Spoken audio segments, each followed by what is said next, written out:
These are frames of honey taken from 2 different colonies.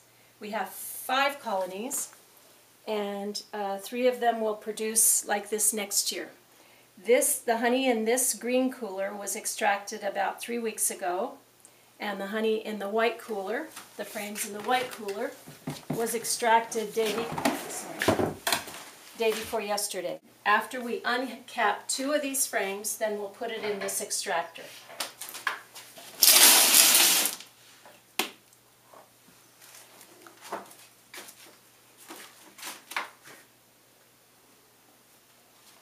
Wait just a moment for this to heat up.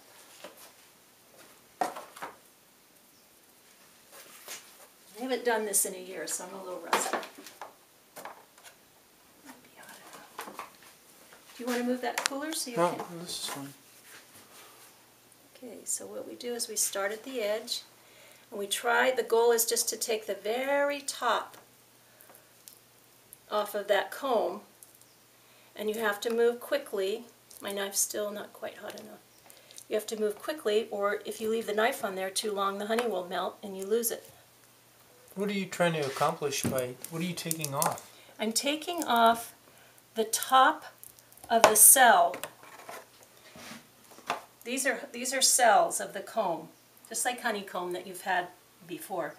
They fill that, and then they put this layer of wax on top of it. That's called a capping. So you're taking off that layer of wax. So we're going to take off this top layer of wax with this hot knife. After we take the cappings off and this excess honey, we leave it in these roasting pans and we put it in the freezer.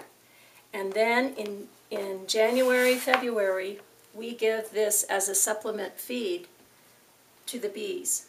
Not a lot of food source in the middle of winter, and they get very hungry. And if we have good fall rains, then they can put up enough honey to make it through the winter. But like last winter, we didn't have that, and so I had to supplement feed them. So that frame's been opened up. You can see the honey. This looks like mesquite honey because it's very, very dark. Make a lot of extra Okay, comb. so now they go into the spinner. This little peg here goes down in the corner on one side, and that will hold it in place. Okay, you can take a frame that's not fully capped. You see here, this is all capped, this is left uncapped, and I took it before they finished. And you can do that if it's primarily capped, if most of it is capped.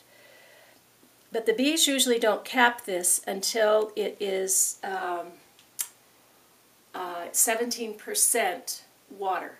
Okay, so we're going to put this other frame down in on the other side and peg it into the bottom.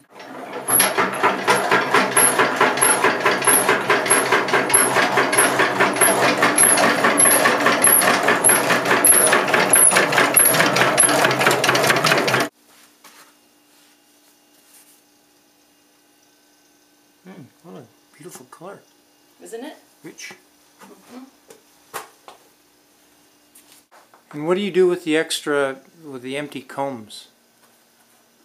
With the empties, the ones they that go back in the hive. Mm-hmm. So they don't have to reconstruct them. That's right. We're going to help them all that we can.